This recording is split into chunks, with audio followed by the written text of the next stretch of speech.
안녕하세요. 사연 들으시는 분들 중에서 자식이 있으신 부모님들 참 많으시죠? 어느 정도 나이로 먹고 나면 나 잘 되는 것보단 자식 잘 되는 것이 더 큰 기쁨이라고 다들 그러시더라고요.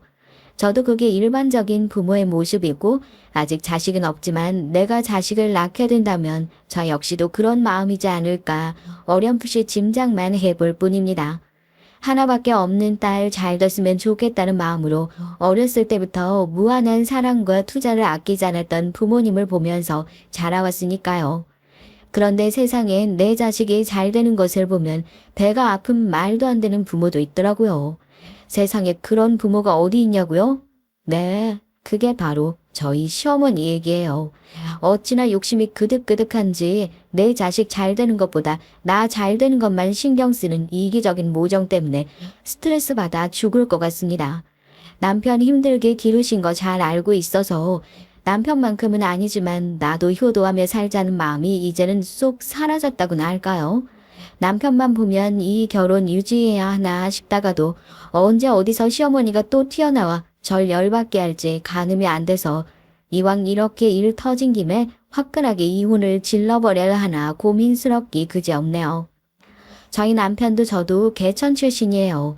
개천에서 용났다고 하잖아요. 둘 다 다른 방향으로 성공을 하긴 했지만 어찌됐든 부모님한테 받은 거 하나 없고 물고 태어난 수저 하나 없이 이 정도로 먹고 살고 있으면 그래도 어디 가서 열심히 사셨네요 소리 듣는 게 부끄럽지 않을 정도라고 생각하죠. 부끄러운 소리는 아니지만 저희 부모님 두 분 다 국민학교까지밖에 못 나오셨어요. 형제 자매가 많아서 먹고 살기 힘들어가지고 두 분 모두 일찌감치 공장 들어가서 일만 죽어라 하셨대요.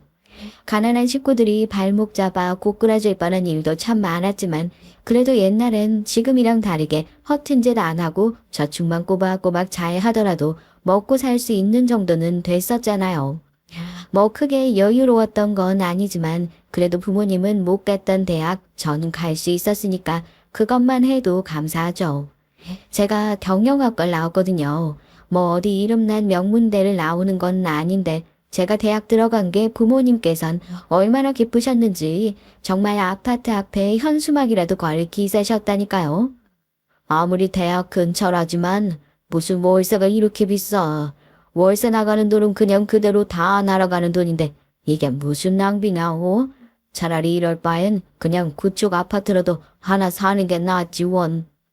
쓸데없는데 돈 쓰는 거 제일 싫어하시는 저희 아버지 대학가 월세가 좀 비싼가요? 하나밖에 없는 딸 대학 합격했으니 자취는 시켜야 하는데 월세는 그야말로 생돈 나가는 것 같고 덕분에 좀 허름하긴 하지만 대학이랑 조금 떨어져 있는 구축 아파트에서 자취를 시작하게 됐습니다.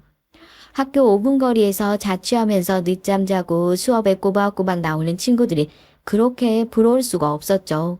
9시에 수업이 있는 날이면 새벽같이 일어나서 씻고 준비해서 버스 타고 겨우 지각을 면할 수 있었으니까요. 이때 아버지의 선견 지명이 저한테 얼마나 큰 선물이 될지도 모르고 학교 다닐 땐 그저 투덜투덜 하기만 했었네요. 남편과는 실시로 만나게 됐습니다. 그동안 부모님이랑 함께 살다가 이제 대학 들어가서 자취까지 하게 됐으니까 얼마나 재밌었겠어요. 애들이랑 몰려다니고 술 마시고 하느라 1학년 내내 허송세월 보내고 처참한 성적표 받아들고 나니까 이대로 살다간 죽도 밥도 안 되겠다 정신이 번쩍 들더라고요.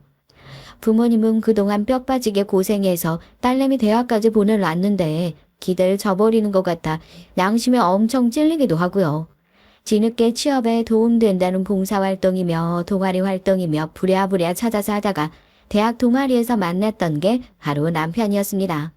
숫기도 없고 애들이랑 어울리지도 않고 접점이라고는 하나 없는데 김버모 저 이름을 어디서 들어봤더라 했거든요.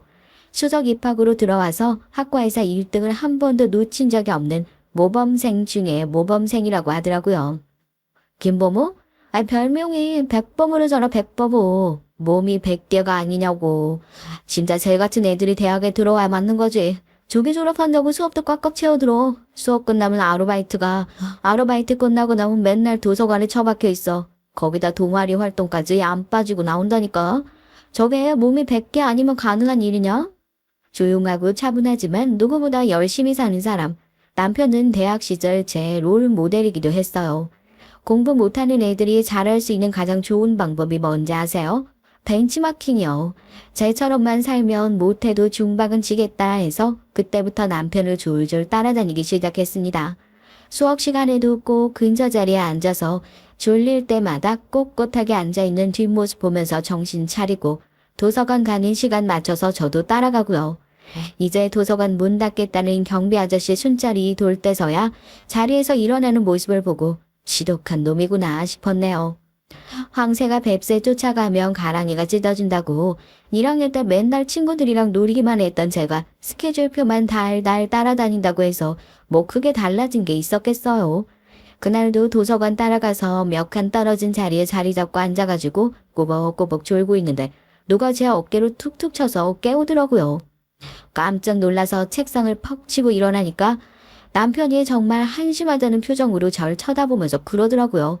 이제 도서관 문 닫을 시간이니까 나가야 한다고요. 잠도 덜 깼는데 주섬주섬 가방 챙겨가지고 저도 얼른 자리에서 일어났네요. 그때가 한 10월 정도였는데 확실히 해가 짧아져서 그런지 밖에 나오니까 가로등 불빛밖에 없고 정말 깜깜하더라고요. 요즘에 대학가에서 여자 혼자 걸어가다가 무슨 사고를 당했느니 어쩌느니 하는 괴담 같은 게 돌고 있어서 저도 얼른 뛰어가야겠다고 하고 가방끈을 꽉 붙들고 있는데 남편이 저에게 대뜸 어디 사냐고 물어보는 겁니다. 어디 산다고 하니까 그러냐고 하면서 저랑 발을 맞춰서 걷더라고요. 깜깜해서 위험하니까 자기가 데려다 주겠다고요. 너 공부도 제대로 안 할 거면서 집도 뭔데 왜 맨날 도서관에 오는 거야? 너 공부 잘하잖아. 너한테 공부 배우려고 따라다닌 건데 어떻게 말 한 번을 안 걸어주냐? 진짜 뭐 이렇게 골 때리는 애가 다 있냐는 표정으로 절 쳐다보는 남편이 아직도 생각나네요. 집 앞까지 절 데려다준 남편은 자기 따라다닐 목적으로 그러는 거면 앞으로 도서관 오지 말라고 그러더라고요. 고백도 못하고 차인 건가 했는데 네가 저온 공부 배우고 싶어서 그러는 거면 동아리 활동 끝나고 알려줄 테니까 굳이 늦은 시간에 왔다 갔다 하지 말라고 그러더라고요. 그땐 사귈 때도 아니었는데 그때부터 이 사람 내가 생각한 것보다 훨씬 더 괜찮은 사람이구나. 내가 이 사람 놓치면 정말 후회할 수도 있겠구나. 그냥 삐릭 딱 꽂혔다니까요. 빈말은 절대 안 하는 사람이라서 그렇게 동아리 끝나고 나서 남편과의 1대1 과외가 시작됐습니다. 전 나름 데이트라고 생각하고 아침에 옷 고르는 데만 1시간씩 걸렸는데 남편은 정말 스파르타식 과외만 진행하고 쌩하니 아르바이트로 가버렸어요. 덕분에 저 1학년 때랑 비교도 안 될 정도로 성적은 엄청나게 올랐다니까요. 그래도 그렇게 매주 붙어 있다 보니까 애들이랑 말 한마디 안 섞던 남편도 저랑은 편하게 얘기할 정도로 가까운 사이가 됐고요. 기말고사 성적이 좋으면 소원 하나 들어달라고 유치원 부탁까지 해가면서 그렇게 남편과 연인이 됐습니다. 사귀기만 하면 마냥 좋을 줄 알았는데 정말 바쁘고 힘들게 사는 남편, 연애부터 녹록지가 않았어요. 공부도 해야지, 아르바이트도 해야지, 데이트는 거의 한 달에 한 번 할까 말까 했고 대학생들 흔히 하는 극장 가서 영화 보고 술 마시고 이런 것들 남편 주머니 사정 뻔히 알고 있으니 꽁도 꾸지 않았습니다. 그냥 공원 가서 산책하고 대학가 앞에서 제일 저렴한 식당 가서 밥 사 먹고 하는 게 전부였지만 그때 참 그게 그렇게 행복하더라고요. 그마저도 남편한테 부담 주기 싫어서 매번 제가 계산하려고 그러는 게 내심 미안했었나 봐요. 나 졸업하고 나면 세무사 시험 준비할 거야. 우리 집 진짜 찢어지게 가난해. 엄마 혼자 벌어가지고 나 겨우 대학 등록금까지 만들어 두셨고 그래도 애들한테 뒤처지지 않으려고 아르바이트며 공부며 죽어라 열심히 했어. 내 주제에 지금 연애까지 하는 거 말도 안 되는 사치인 것 같아. 너한테도 못할 짓이고 데이트랍시고 뭐 제대로 해준 것도 한 번 없는데 너도 졸업하고 나면 회사 들어갈 거 아니야. 거기 들어가면 나보다 괜찮은 사람 훨씬 더 많을 거고 그런 사람 만나서 평범하게 연애했으면 좋겠어. 야, 내가 언제 너한테 하루 종일 같이 붙어 있어 달라고 했어? 그냥 시간 날 때 얼굴 보고 같이 밥이나 먹자고. 그게 그렇게 어렵냐? 뭐 회사 들어가면 너보다 괜찮은 사람 훨씬 많으니까 좋은 사람 만나라고? 너 그게 지금 할 소리야? 너 세무사 합격하면 나보다 더 좋은 여자 만나려고 지금 머리 굴리는 거 아니야? 나 절대 못 헤어지니까 그런 줄 알아. 남편 성격이 더럽게 착해요. 집 형편 어려운 것도 뻔히 알고 있고 그래서 남들보다 배로 더 노력하면서 살고 있는 것도 알고 있는데 사기적으로 먼저 땡깡거린 것도 저였고요. 지금도 저한테 미안해서 제 입장 먼저 배려해서 헤어지자는 얘기 꺼내는 것 뻔히 아니까 그래 그럼 그러자 소리가 죽어도 안 나오더라고요. 나는 너 시험 합격할 때까지 절대로 못 헤어진다고. 너 시험 합격하고 나면 정식으로 나한테 프로포즈하고 결혼하자고 그렇게 으름장을 놨다니까요. 남편은 미안해서 그랬던 건지 제 얘기에 감동을 받아서 그랬던 건지 눈물을 찔끔 흘리대요. 그렇게 마음 약한 사람이면서 헤어지자는 소리는 대체 어떻게 했던 건지 싶어요. 조기 졸업을 한 남편은 노량진에서 수험 생활을 시작하고 전 졸업하자마자 회사 생활을 시작했습니다. 제가 마냥 기다리기만 하는 입장이었다면 진작에 헤어졌을지도 모르겠지만 저도 바쁘게 일을 하기 시작하니까 얼추 서로 스케줄이 맞더라고요. 대학교 다닐 때랑 변한 건 없었어요. 남편은 죽어라 공부만 하고 전 죽어라 일만 하고요. 연락을 자주 하는 것도 아니고 얼굴을 자주 보는 것도 아닌데 서로가 서로에게 참 큰 힘이 되고 의지가 됐었던 것 같네요. 하지만 남편의 합격 소식은 그렇게 쉽게 들리지 않았습니다. 워낙 어려운 시험이기도 했고 공부만 해도 모자랄 판에 생활비며 학원비며 번답시고 대학 때처럼 아르바이트까지 하고 있으니까 남들보다 뒤처지는 건 당연한 결과였죠. 벌써 2년째 시험날 제가 더 긴장해서 하루 종일 책상 밑에 손 모으고 기도하고 있는데 퇴근 시간이 지나고 나면 남편에게 힘없는 목소리로 전화가 오는 것이 참 속상하기만 했습니다. 성실하기도 둘째가라면 서럽고 남들보다 더 많이 노력하는 사람인데 왜 이 사람한테는 그렇게 기회가 잘 찾아오지 않는 건가 하고요. 이제 진짜 포기하는 게 맞나 싶기도 해. 난 안 되는 사람인가 싶기도 하고 나이는 먹어가는데 너한테도 미안하고 나도 괜히 허송세월 날르고 있는 것 같기도 하고. 넌 그렇게 마음 약한 소리 할래? 그럼 시험이 당연히 어렵지 안 어려워? 개나 소나 다 붙는 시험이면 왜 뒤에 사자가 붙겠어? 남자가 칼을 뽑았으면 뭐라도 썰어야지. 기운 빠진 남편의 모습을 보는 것이 지쳐갈 무렵 기쁜 소식 하나가 저를 찾아오게 됐습니다. 기다리고 있던 남편의 합격 소식이었냐고요? 아니요, 고대하던 그 소식은 아니었지만 정말 뜬금포인 소식이었죠.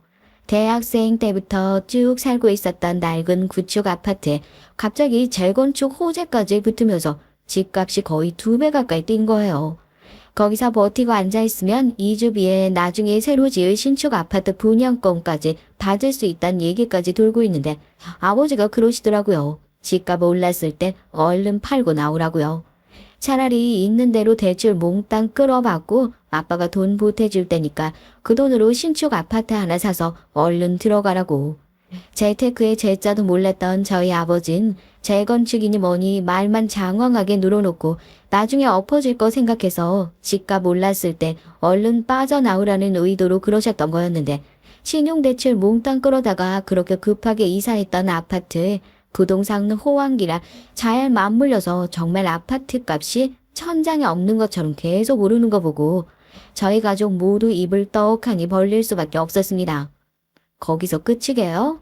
상황이 어쩜 그렇게 딱딱 맞아떨어지는지 회사에서 3년간 순환근무 통보를 받아 경기도에 있는 지사로 발령까지 보내준 바람에 집값 왕창 오른 아파트 전세 놓고 전 사택 들어가서 살기 시작하니까 대출이자 갚고 나서도 따박따박 고정 수익까지 생겨서 손가락 하나 까딱 안 하고 돈을 벌었다니까요.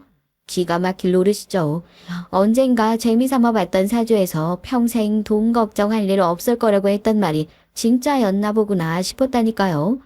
여유 자금 생기자마자 제가 제일 먼저 했던 일이 뭐였는 줄 아세요? 남편 뒷바라지였습니다. 이게 무슨 호구 같은 짓이냐 싶겠지만 오래 연애를 하면서 그만큼 확신이 섰던 것도 있었고 이 사람 든든한 뒷바라지만 있으면 금방 합격할 수 있을 거란 확신이 있었거든요. 다짜고짜 남편 찾아가서 나 직장도 있고 여윳돈도 있으니까 딱 1년만 너 뒷바라지 좀 해주고 싶다고. 대신 1년 후에 합격하고 그때부터 또 착실하게 1년 동안 돈 모아서 결혼하자고 그러니까 남편은 이게 무슨 똥딴지 같은 소리인가 싶죠. 자기가 어떻게 내 돈을 받냐고 절대로 안 된다고 그러는데 남들 죽어라 공부만 해도 모자란 시간에 언제 돈 벌면서 공부하고 그래서 어느 세월에 합격해서 결혼할 거냐고. 이건 저도 양보 못하니까 미안하면 합격증 들고 와라 엄포를 놨습니다.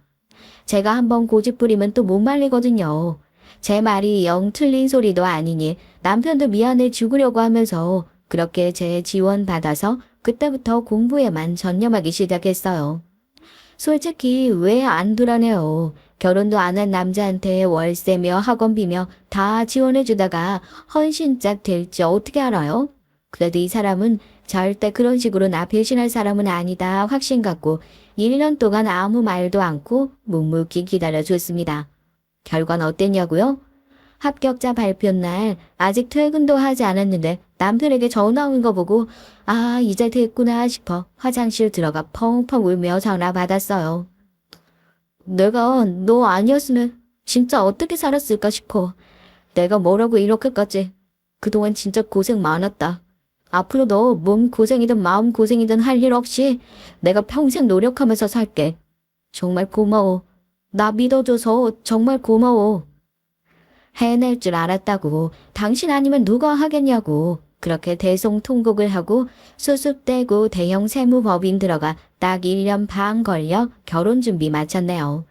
대학 시절부터 벌써 동고동락한 세월이 몇 년인지 인생이 계획대로 착착 맞아 떨어지는 것이 참 감사하기도 하고 정말 밑바닥부터 시작해서 여기까지 올라오는데 들어간 노력을 보상받는 것 같아 행복하기만 했습니다.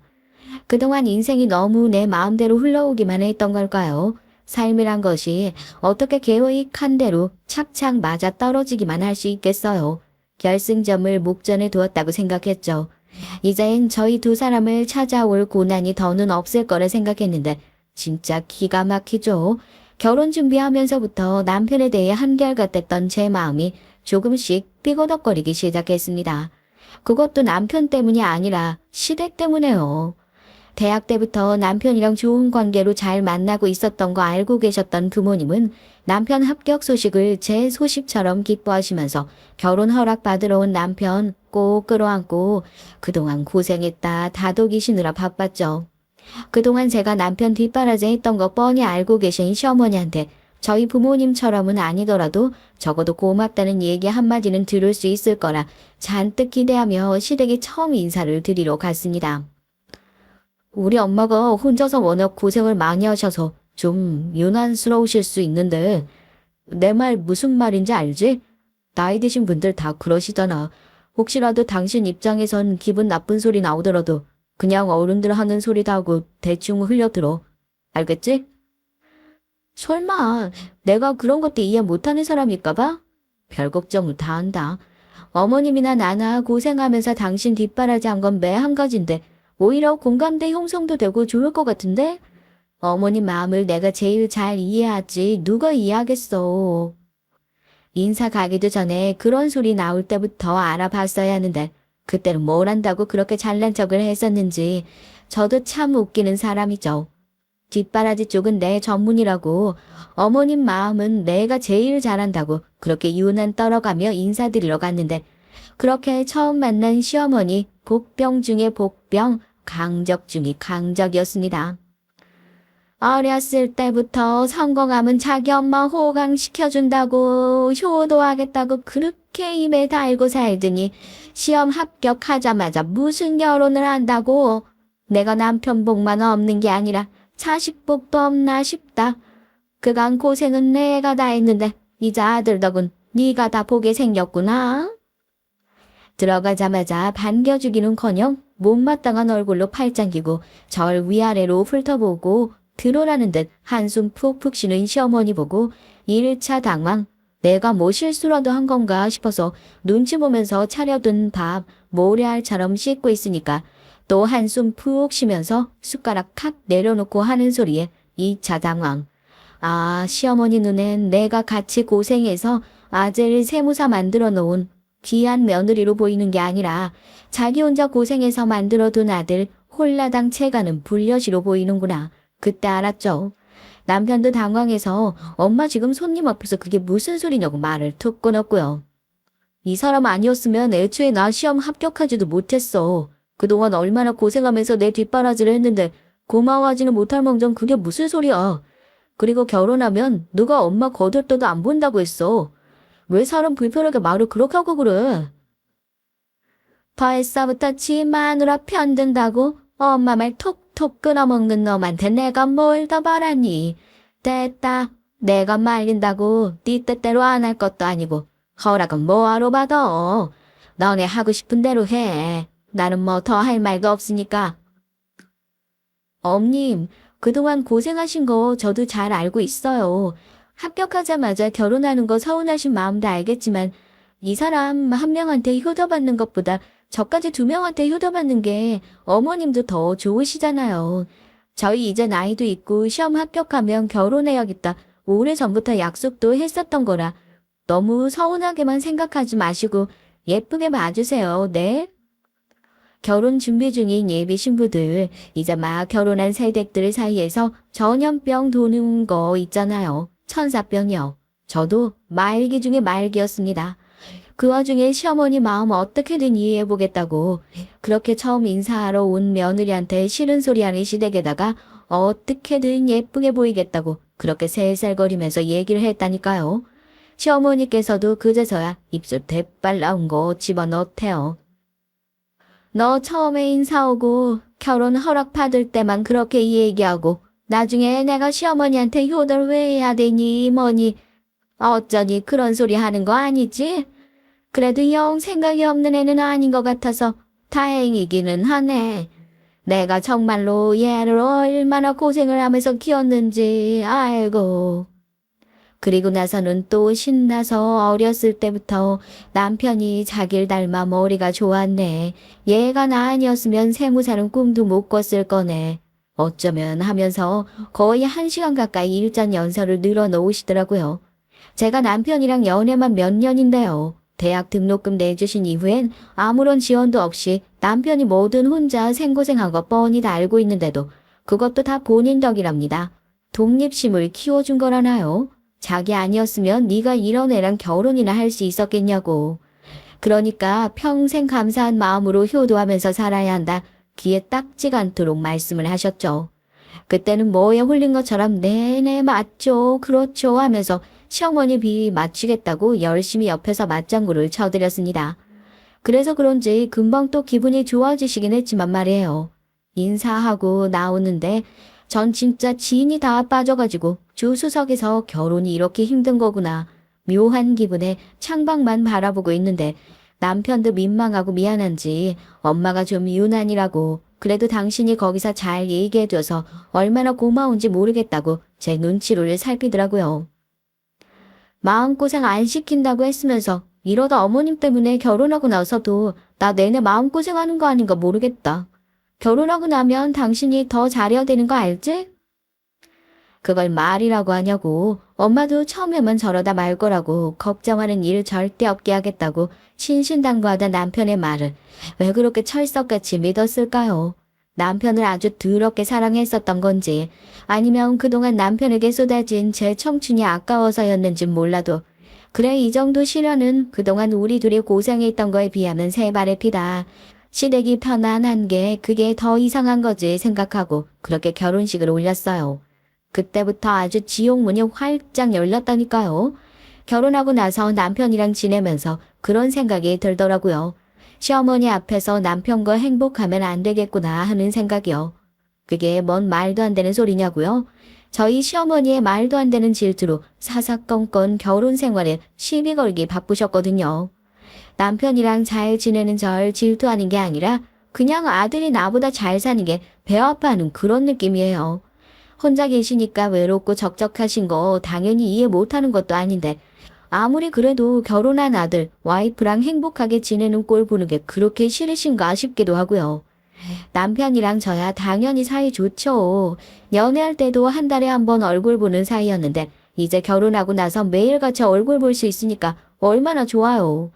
결혼하고 처음 같이 보내는 크리스마스 이브부터 잔뜩 들떠가지고 분위기 잡는다고 둘이서 생전 안 먹는 스테이크 굽고 와인 사다 놓고 근사한 분위기 연출해 놓고 남편한테 기대서 이러고 있으니까 너무 행복하다 그러고 있는데 테이블에 올려놓은 남편의 핸드폰이 시끄럽게 울립니다.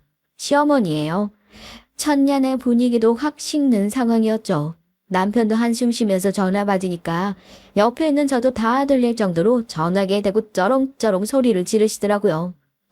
너는 뭘 하느라고 전화를 이렇게 늦게 받아. 니네는 연이면서 혼자 사는 노인네 어디 자빠져서 죽었는지 궁금하지도 않니? 어? 이럴 때면 연유 맞춰서 한번 들여다보지는 못할 망정 안부 전화 한 통이 없고 내가 전화해도 한참 있다가 받고 둘이서 합심해서 나 왕따 시키냐? 갑자기 그게 무슨 소리야? 엄마가 언제부터 크리스마스를 챙겼다고? 우리 둘 다 일하느라 바빠서 연휴에 집에서 좀 쉴 수도 있지. 됐다. 이러다가 나 죽으면 장례식이나 얼굴 보러 올는지 모르겠네. 끊어. 크리스마스 분이겠어요. 어버이날이며 현충일이며 뭐 빨간 날 연휴 껴있는 날에 어디 놀러 가기라도 하면 어떻게 본인한테 같이 가자는 소리 한 번을 안 하냐고. 꼭 그것도 다 늦은 시간에 전화해서 저렇게 말도 안 되는 땡깡을 부리고 전화를 탁 끊어버려요. 그렇다고 저희 둘이 뭐 시어머니한테 무난 인사도 제대로 안 하는 쓰레기 같은 사람이냐? 그건 또 절대 아니거든요. 친정도 그렇게 자주 안 가는데 어머님은 혼자서 적적하실 것 같다는 이유로 몇 달에 한 번씩 꼬박꼬박 맛있는 거 사가지고 들리는데도 그냥 나 빼놓고 좋은 데 가고 나 빼고 좋은 거 먹는 게 그게 그렇게 꼴보기가 싫으신 거예요. 남편 입장에서도 기가 막힌 거죠. 남편 공부하고 뭐하고 어머니랑 떨어져 지낼 때도 그렇게 매일같이 붙어서 뭐하는 가까운 사이도 아니었는데 결혼하고 나니까 어머님이 갑자기 저렇게 돌변을 하신 게요. 남자들 결혼하면 쓸데없이 효자 된다고 하잖아요. 적어도 저희 남편은 아니었어요. 본인이 어머님한테 더 학을 떼더라고요. 참다 자기도 어지간히 열이 받았는지 어머님이 또 전화를 하셔서 말도 안 되는 소리를 하시는데 거기다 대고 남편도 집에 코앞에 있는 것도 아닌데 뭔 말 같지도 않은 소리냐마 버럭 화를 내면서 전화를 끊어버리더라고요. 평소에 화 잘 안 내는 남편이 그렇게까지 얘기하고 저희 시어머니 한동안 잠잠하신가 했더니만 얼마 못 가서 대형 사고를 치셨다니까요. 아직도 그 생각만 하잖아요. 저 지금도 기가 막히고 혈압이 올라가지고 사연 쓰는데 뒷목이 아주 뻣뻣해지는 것 같네요. 아, 지금 그게 무슨 말도 안 되는 소리야. 아, 그걸 왜 엄마 마음대로. 아, 진짜. 퇴근하고 집에 들어오니까 남편이 또 전화기에 대고 인상 팍 쓰고 짜증을 내고 있길래 어머님이 뭔가 신박한 일을 저지르셨구나 짐작만 하고 있었거든요. 전화를 끊은 남편이 저를 보더니 당황해선 별일 아니라고 나중에 자기가 얘기하겠다고 그렇게 얼버무리더라고요. 저도 진짜 웃긴 게 처음에 시어머니가 그렇게 전화해서 난리를 치시면 남편도 저기압이 되고 괜히 중간에서 눈치 보이고 가시방석이 따로 없었거든요. 그런데 사람이 또 적응의 동물이라고 저한테 비꼬는 소리 하시는 것도 하루 이틀 듣다 보니까 아, 어머님 또 저러시네 하고 그냥 한 귀로 듣고 한 귀로 흘려버리는 경지에 이르게 됐다니까요. 평소 같았으면 짜증을 내면서 또 말도 안 되는 소리를 했네 어쩌네 시시콜콜 얘기를 했을 남편이 별일 아니라고 얼버무리길래 뭔가 좀 이상하다 싶긴 했는데 그동안 있었던 것과는 비교도 안 될 정도로 열받는 일이 절 기다리고 있을 줄 상상도 못했습니다. 예, 오늘 저녁에 퇴근하고 우리 집에 좀 와라. 얘기 들었지? 나 이사한 거. 니네가 하도 바쁘다고 뭐하다고 난리를 쳐대길래 내가 니네 귀찮게 안 하려고 별말 안 하고 조용히 이사했어. 퇴근하고 남은 버무랑 둘이 들려라. 알겠니? 네? 어머님 이사라뇨? 그게 무슨 말씀이세요? 어디로 이사를 하셨다고요? 언니 시어머니 이사한 것도 여지껏 모르고 있었어? 너네는 부부끼리 대화라는 거를 안 하냐? 난 니네들 옆 동네로 이사 왔다. 니네가 하도 집이 멀어 못 오니 어쩌니 그런 소리를 하길래 내가 그냥 가까운 데로 이사 왔어. 하여튼 퇴근하고 남은 둘이서 들려서 인사라도 하고 가. 이제 가까운 것도 아니라 못 오니 어쩌니 그런 되도 않는 핑계는 못 대겠네. 아니, 이게 무슨 귀신 신화를 까먹는 소리예요. 며칠 전 남편이 퇴근하고 전화기 붙들고 시어머니랑 입씨름하고 있던 것이 바로 이거였나 봅니다. 저희 시어머니 진짜 정상 아닌 거 맞죠? 저만 그렇게 생각하는 거 절대 아니죠? 남편이 시어머니한테 집 가까운 것도 아닌데 왜 자꾸 오라가라 하냐 벌컥 화를 냈다고 그 소리 듣기 싫어서 저희 옆 동네에 월세방을 얻었다는 겁니다. 저도 그땐 진짜 너무 어이가 없고 화가 치밀어 올라서 바로 남편에게 전화를 걸었어요. 지금 이게 뭐 하는 짓이냐고. 너 어머님 이사 오신 거 알고 있었냐고요. 너무 화가 나면 머리가 핑 도는 거 아세요? 전화 받다가 진심 혈압이 터지려고 그러는 건지 머리가 어질어질해서 바닥에 한참을 쪼그려 앉아 있었다니까요. 멀리 살아도 이렇게 사람 피 말리는 시어머니 이제 엎어지면 코 닿을 거리로 와버렸으니 얼마나 또 사람을 들들 볶을까 상상만 해도 토 나올 것 같고. 나도 그날 전화 받고 알았어. 가서 화도 내고 난리도 쳤지. 지금 이게 뭐 하는 짓이냐고. 당장 집 빼고 원래 있던 데로 가라고. 이사 비용이며 뭐며 다 물어주겠다고 하는데 내 말은 듣고 싶지도 않다고 하면서 나도 진심으로 우리 엄마 때문에 미치겠어. 갑자기 어디 아프시기라도 한 건지 왜 저렇게 사람을 못 살게 보는지 이해가 안 된다고. 지금 그게 할 소리야? 너야 이해 안 된다고 하면 그만이지만 생판 남인 난 어떨 것 같은데. 나 진짜 결혼하고 나서 어머님 때문에 매일매일 불행해 죽을 것 같아. 전화 벨소리 울리면 어머님한테 온 걸까봐 심장 두근거리고 어디 놀러 갈 때마다 또 어머님이 전화해서 초칠까봐 불안하고 그때마다 죽상하고 있는 당신 얼굴 보는 것도 짜증나고. 이게 맞아? 마음고생 안 시킨다면서. 이게 마음고생이 아니면 뭔데? 하여튼 나 이대로는 못 살아. 지금 당장 어머님한테 가자. 이대로는 나도 못 살겠다. 내가 어머님이랑 단판을 지어야지. 진심 이게 안 당해본 사람은 모른다니까요. 매일같이 피가 마르는 이 기분을 누가 알겠어요. 남편 주머니 속에서 울리는 진동소리가 딱 봐도 어머님인 것 같더라고요. 퇴근하고 오라고 했는데 왜 안 오냐 이거겠죠. 이대로는 나도 못 살겠다. 남편이랑 끝장을 내던지 어머님이랑 끝장을 내던지 단판을 봐야겠다 싶어서 남편 질질 끌고 시어머니 이사 왔다는 집으로 찾아갔습니다. 사람 속 이렇게 뒤집어 놓고서 혼자서 아주 말짱하시는 얼굴로 시어머니 이사 왔는데 집들이 빈손으로 왔냐 뻥뻔하게 말씀하시는 거 보고 진심 시어머니고 뭐고 머리채 붙들고 쌈박질이라도 하고 싶었다니까요. 어머님, 아무리 그래도 이건 아니죠. 어떻게 저희랑 상의 한마디도 없이 이렇게 갑자기 이사를 오실 수가 있으세요? 어머님이 어디어 불편하셔서 이사를 오신 것도 아니고 저한테 그러셨잖아요. 니네가 멀어서 못 온다 핑계대서 내가 왔다고요. 저 어머님 옆 동네로 이사 오셨다고 해도 매일같이 들려서 문안 인사 드릴 생각 전혀 없고요. 어머님이 이사 안 가신다고 하면 제가 이사 갈 거예요. 그런 줄 아세요. 차 내올 테니까 앉아라 하시는 시어머니의 말씀 떨어지자마자 자리에 앉지도 않고 제가 먼저 줄줄 얘기를 했어요. 어차피 조금 있으면 서울에 가지고 있던 아파트 전세 기간도 끝나고 어머님이 끝끝내 이사 안 가신다고 하시면 제가 다시 회사에 발령 신청을 내든지 이직을 하든지 해서 다시 서울로 이사를 가야겠다. 속으로 그렇게 결심을 하고 왔거든요. 제 얘기 듣자마자 어머님은 너는 내가 온 게 그렇게 꼴도 보기 싫냐고. 니네가 무슨 돈이 있어 이사를 가냐고 또 고래고래 소리를 지르시더라고요. 부모 자식 간의 얼굴 보고 사는 게 뭐 그렇게 어려운 일이라고 유난을 떨어대냐고요. 네, 솔직히 말씀드려요. 싫어요. 싫다고요. 저 친정 부모님 얼굴 보고 목소리 들은 지도 한참 됐어요. 출근하고 하루 종일 회사에서 스트레스 받는데 아침 저녁으로 어머님한테 문안 인사라도 드리러 와야 한다는 거예요? 어머님 이사 가실 생각 없으시다는 거죠? 그럼 저희가 가면 되겠네요. 제가 서울에 전세 내준 아파트가 하나 있거든요. 저희 살던 집 처분하고 거기로 들어가서 살 거니까 그런 줄 아세요. 당신 뭐하고 멀뚱멀뚱 서 있어? 당장 집에 가서 이삿짐 센터 알아봐. 어머님 이사 가실 생각 없으신 것 같으니까 우리가 가야지. 어쩌겠어.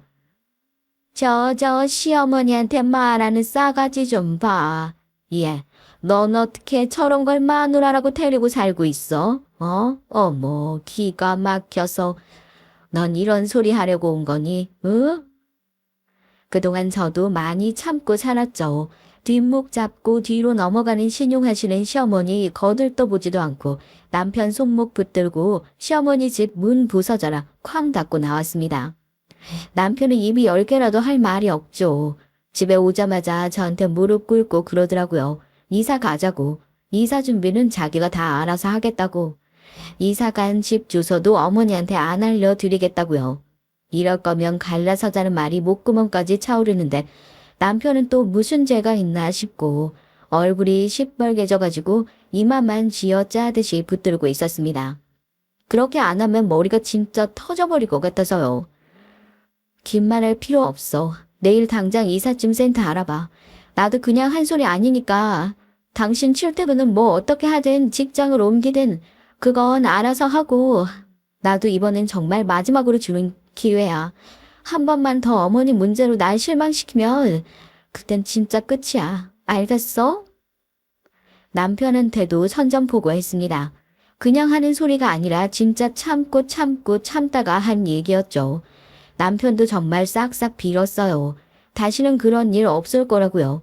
컨디션이 너무 안 좋아서 회사에다가 다음날 휴가 내겠다고 연락하고 겨우 마음 진정시키고 두통약 하나를 먹고 잠들었습니다. 다음날 일어나니까 남편이 아침상 차려놓고 미안하다고 편지까지 써놓고 출근을 했더라고요. 또 하루 지나고 나니까 그새 화가 좀 누그러들어서 저도 마음 진정하고 회사 발령 신청 생각해서 당장 해야 할 업무들 한창 정리하고 있었죠. 점심시간쯤 됐는데 누가 초인종을 누르더라고요.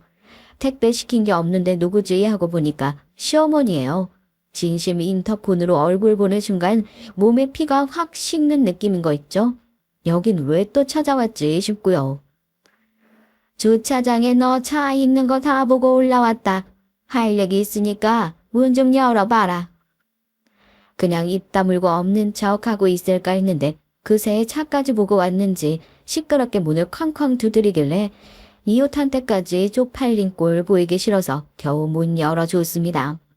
검정색 봉다리에 과일을 사들고 오셨더라고요.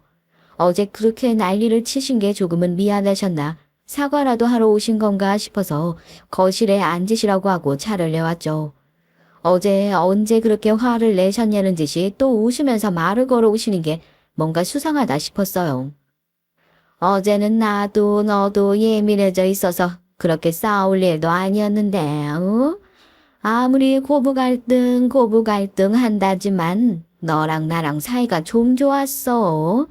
괜히 어제 짐 빼게 한 것 같아서 미안하기도 하고, 그리고 또 하고 싶은 얘기도 있고 해가지고 시간 내서 왔다. 아니에요. 어젠 저도 너무 당황스러웠었어요. 죄송해요. 그래도 어제 드렸던 말씀 다 아니라고는 못하겠어요. 저희 예정대로 이사 준비할 생각이고 혹시라도 마음 돌리려고 오신 거면 그런 얘기는 안 하셨으면 좋겠어요. 혹시라도 어제 얘기를 뒤집어 엎을까 싶어서 제가 먼저 난 싫다 하고 딱 잘라서 얘기를 했죠. 그랬더니 아니라고 본인이 이사 가시겠다고 그럽니다. 솔직히 속으로 그럴 뿐이 아닌데 어쩐 일이야 하고 의아했었거든요. 그런데 그 뒤 얘기를 들으니까 진짜 기가 막혀서요. 내가 곰곰이 생각을 해봤는데 아무래도 신혼부부 거쳐 옮기는 게 그렇게 쉬운 일도 아니고, 응? 너네가 나랑 그렇게 떨어져서 지내고 싶은 게 소원이다 하면 내가 이사를 가는 것이 맞지 않겠어? 네가 어제 서울에 아파트 있다는 소리를 진작에 했으면 내가 그렇게 성을 낼 일도 없었을 텐데. 그러지 말고 그 아파트로 내가 들어가서 살면 되지 않겠어? 너 시집 오기 전에 우리 집 와봐서 알겠지만 내가 얘 키우면서 평생 아파트 한 번은 살아본 적이 없다. 안 그래도 평생 아파트 한 번 살아봐야지. 우리 아들 잘 키워서 성공하면 내가 아파트 엘리베이터 한 번 타봐야지. 그게 소원이었는데 아유 우리 며느리가 내 소원 들어주게 생겼으니 얼마나 좋니? 너네도 나랑 떨어져서 지낼 수 있어서 좋고 난 아파트 살아봐서 좋고 이게 누이 좋고 매부 좋고 아니겠어? 무슨 소리를 하나 했더니만 뭐 무슨 대단히 선심 쓰시는 것 마냥 제 아파트 얘기를 듣고 그건 내가 살겠다. 뻔뻔하고 당당하게 요구를 하는 태도에 진심 기가 막혀가지고 헛웃음이 나오더라고요. 제가 웃는 게 진짜 기분 좋아서 웃는 거라 생각했는지 너도 좋은 생각인 것 같지 하고 맞장구를 바라길래 제가 정색을 하고 싫은데요 하니 뭐 하고 되묻습니다. 그거 제 집이에요. 저희 아버지가 돈 보태주셔서 산 제 집이라고요. 제가 세를 내줬으면 내줬지 그 집을 왜 어머니 살라고 내드려요. 누이 좋고 매부 좋아요. 그냥 어머니 혼자 좋으신 거 가지고 왜 저한테 좋냐 마냐 이런 얘기를 하세요. 저 그 집 어머니 살게 내드릴 생각 없으니까 말도 안 되는 소리 하실 거면 이만 나가주세요. 야, 넌 네 시어머니가 아주 만만하게 보이냐. 나 아니었으면 우리 아들이 이 세상에 나오지도 못했어. 내 덕에 남편 얻어 살고 있는 주제에 뭐가 그렇게 잘났다고 고개 빡빡하게 쳐들고 시어머니한테 이렇게 막 대들기는 이 싸가지 없는 게. 너 그럴 거면 우리 아들이랑 당장 이혼해. 저도 이제 그래 어디 좋다 갈 때까지 가보자 하고 시어머니에게 그냥 속에 쌓여있던 얘기 막 내뱉었죠. 욕만 안 했다 뿐이에요. 시어머니도 제 얘기에 부하가 치밀었는지 소리 고래고래 지르면서 자기 아들이랑 이혼해라 시전하더니 결국 제 뺨까지 올려 붙였습니다. 제가 어디 가만히 서서 뺨 맞아주고 있을 사람이에요? 네, 이혼하려고요. 그래도 사람 좋아서 데리고 살아보려고 했는데 정신 나간 엄마 데리고 사는 인간 제가 어떻게 데리고 살겠어요? 이혼할게요. 됐죠? 그러면 저희 남남이에요. 주거 침입죄로 신고하기 전에 당장 제 집에서 꺼져요. 꺼지라고요. 저도 질세라 시어머니 어깨 밀치면서 신발장으로 내몰았습니다. 시어머니가 이게 진짜 미쳤냐고 발까지 굴러가면서 패악질을 부리길래 저 핸드폰 들어서 남편에게 바로 전화했어요. 내가 마지막으로 기회 주는 거라고 했지? 지금 니네 엄마가 우리 집 올라와서 내 아파트 살고 싶다고 난리치고 안 된다고 하니까 너랑 이혼하라면서 내 뺨까지 때리더라. 이게 맞니? 내가 이런 꼴 당하면서 살아야 돼? 당장 와서 이혼 서류 쓰고 니네 엄마 데리고 꺼져. 어? 뭐? 내가 지금 당장 집으로 갈게. 여보, 지금 그게 무슨 소리야? 제 전화를 받은 남편이 기겁을 하더니 바로 집으로 오겠다고 하더군요. 시어머니는 아들이랑 통화하는 제 모습을 보면서 너 지금 빨리 집에 와라 소리를 지르고 아주 의기양양해요. 하나밖에 없는 아들이 당연히 자기 편일 거라고 확신을 하는 눈치더라고요.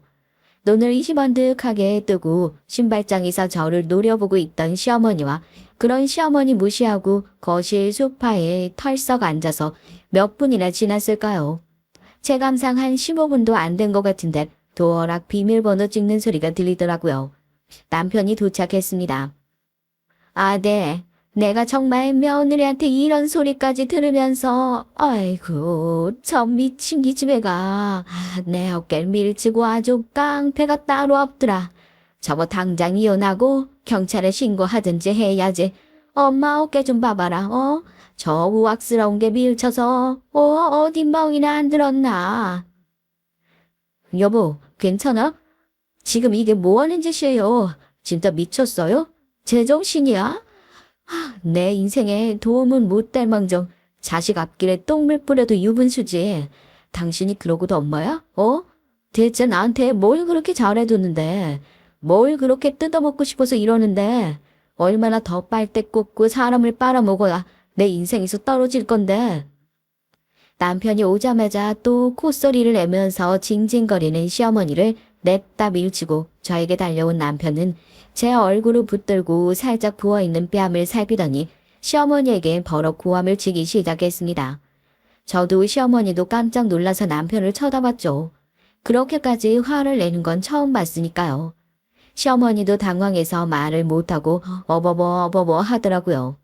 네가 어떻게 나한테 그럴 수 있냐. 내가 널 얼마나 고생해서 키웠는데 하고 바닥에 주저앉아 눈물 짜내면서 엉엉 우는 시어머니. 남편은 정말 싸늘한 눈으로 내려다 봤습니다. 나 죽으면 장례식에 나올까 그러셨죠? 장례식에서라도 자식 얼굴 다시 보고 싶으시면 지금 당장 이 사람한테 무릎 꿇고 사과하세요. 사과하시고 다시는 이 사람한테 연락도 하지 말고 얼굴도 내비치지 마세요. 아시겠어요? 이 사람한테 손 올린 그 순간부터 어머니랑 제 인연 끝났으니까 살아있는 동안 다시는 제 얼굴 볼 생각하지 마시라고요. 아이고, 그게 무슨 소리야, 내가 너를 어떻게 키웠는데, 어떻게 엄마한테 그런 소리를 할 수가 있어, 네가 어떻게 그럴 수가 있어. 더 할 말 없으면 이만 나가보시라고 어머님 손목 붙들고 일으켜 세우는 남편 모습에 저도 적잖이 놀랐는데 어머님은 그제야 제 앞에 무릎을 꿇고 손이 발이 되도록 빌기 시작했어요. 자기가 잘못했다고 다시는 연락도 안 하고 입도 뻥끗 안 하겠다고 한 번만 용서해 달라고요. 방금까지 저한테 고래고래 소리 지르면서 뺨 때리던 기사는 어디 가고 다시는 얼굴 안 볼 거라는 아들의 얘기에 싹싹 빌기 시작하는 시어머니가 전 그냥 소름 끼치게 싫을 뿐이었습니다. 용서를 받아줄 거는 기대를 하시지도 않으셨겠죠. 남편한테 그랬어요. 뭐 하고 있냐고. 사과받을 생각도 없으니까 당장 우리 집에서 내보내라고요. 저희 남편 진짜 표정 하나 안 바뀌고 울고 있는 시어머니 지우질 끌고 나가더라고요. 결국 저희 시어머니 그 악독한 마음 때문에 자기 자식과의 인연 제 손으로 끊어낸 모질이 같은 엄마가 됐습니다. 자식만 바라보고 살았던 시어머니에게 질려버린 자식이 하는 모진 소리만큼 무서운 복수가 어디 있겠어요. 저 때문에 남편이 자기 엄마와의 인연을 끊어버린 것 같아 죄책감이 들기도 했지만 그동안 시어머니가 저희에게 저질렀던 악행을 생각하면 그냥 자기가 자기 무덤 판 거라고 그렇게 생각하려고요. 시어머니 고이 모셔다 드린 남편은 집에 돌아와서 제 앞에 무릎을 꿇고 눈물을 뚝뚝 흘리면서 그럽니다. 자기도 이제 그만 어머니 그늘에서 벗어나고 싶다고요. 그러니까 이혼하자는 말만 말아달라면서요. 그동안 제가 받은 스트레스와 상처, 그리고 앞으로 이런 일이 또 생기지 않으리라는 보장이 없다 생각하면 당장이라도 이혼 도장을 찍는 것이 현명한 일일 거라는 걸 알면서도 남편 생각만 하면 이 사람도 평생 어머니 그늘에서 고통받았던 피해자일 뿐이라 참 안타깝고 복잡한 심정입니다. 당분간 제 생각이 정리될 때까지 나가서 지내겠다 얘기하고 남편과 떨어진 지 딱 3일째 되는 날 이렇게 사연을 보내게 됐어요. 저보다 험한 꼴 많이 보신 분들도 많을 거고 결혼 생활 오래 하신 선배님들도 많으실 것 같은데 저 정말 남편 마지막으로 믿고 눈 딱 감고 이 결혼 생활 유지하는 게 맞는 걸까요? 부모 자식 간의 인연이 그렇게 쉽게 끊어질 수 있는 것도 아니고 또다시 시어머니가 찾아와 제 결혼 생활을 쑥대밭을 만들 것 같아 두렵고 무서운 마음도 듭니다. 제가 어떻게 하는 것이 행복한 결말을 맞이할 수 있는 방법일까요? 여러 일들로 스트레스 잔뜩 받아온 전 이미 정상적인 생각이 불가능한 것 같아 도움을 구하고자 이렇게 사연 한 줄 적어 올려봅니다. 답답한 인간이라 욕만 하지 마시고 부디 현명하고 지혜로운 조언들을 한 줄씩 남겨주시면 이 힘든 상황 헤쳐나가는데 큰 힘 되지 않을까 싶습니다. 그럼 전 여기서 이만 사연 줄이겠습니다. 감사합니다. 안녕하세요. 저는 결혼 6개월 차 한창 신혼을 만끽하고 있는 예비 엄마랍니다. 이제 막 임신 6주가 됐죠. 남편은 제가 불면 날아갈까 쉬면 으스러질까 아주 걱정이 태산이라 요즘은 출근도 못하고 재택근무 중이에요. 임신 초기엔 조심해야 할 것들이 많다고 친정 식구들까지 아주 눈에 불을 켜고 절 지키는 중이라 하루 종일 잔소리만 듣는 것 같네요. 남편은 아주 오래전부터 잘 알고 지낸 사람으로 큰오빠의 가장 친한 친구였어요. 그래서 집에 자주 놀러 왔었는데 그때마다 저한테 우리 꼬맹이라고 부르면서 친절하게 대해줬었죠. 큰오빠는 어떻게 하면 저한테 장난을 칠까 저를 골려줄까 고민하는 사람이었는데 그때마다 남편이 큰오빠 몰래 절 도와주곤 했답니다. 특히 수학을 잘해서 고등학교 땐 과외 선생님이기도 했죠. 그때까지만 하더라도 제가 남편과 연애를 하고 결혼을 할 것이라곤 꿈에도 생각을 못했어요. 저에겐 그저 오빠였거든요. 남편 역시 절 단순한 여동생으로만 생각했고요. 그랬던 저희가 결혼까지 하게 된 것엔 아주 큰 사건이 있었답니다. 당시엔 하늘이 무너질 것 같았는데 지금 돌이켜보면 그 일이 있었기에 지금의 제가 있게 된 것이 아닐까 싶어요. 고마운 일이죠. 전 3남 1녀의 막내입니다. 아주 오빠들과 살벌하고 진절머리가 날 정도의 어린 시절을 보냈어요. 친구들은 오빠가 셋이나 되니 분명 사랑 듬뿍 받았을 것이라고 생각하고 부러워하기도 했는데요. 그건 저희 가족들은 몰라서 하는 말이랍니다. 물론 오빠들이 절 사랑하지 않았을 것이라고는 전혀 생각하지 않아요. 너무 사랑한 나머지 여동생에게 조금이라도 장난을 치고 싶어서 환장한 인간들이란 것이 문제였죠. 오빠들이 저지른 만행을 하나씩 얘기를 하면 끝도 없어요. 오죽하면 저의 가장 친한 친구는 저희 집에 CCTV를 달아두고 보고 싶다고 말했을까요? 하지만 그런 오빠도 친정 아버지에 비하면 아무것도 아니랍니다. 발끝에도 미치지 못할 정도죠.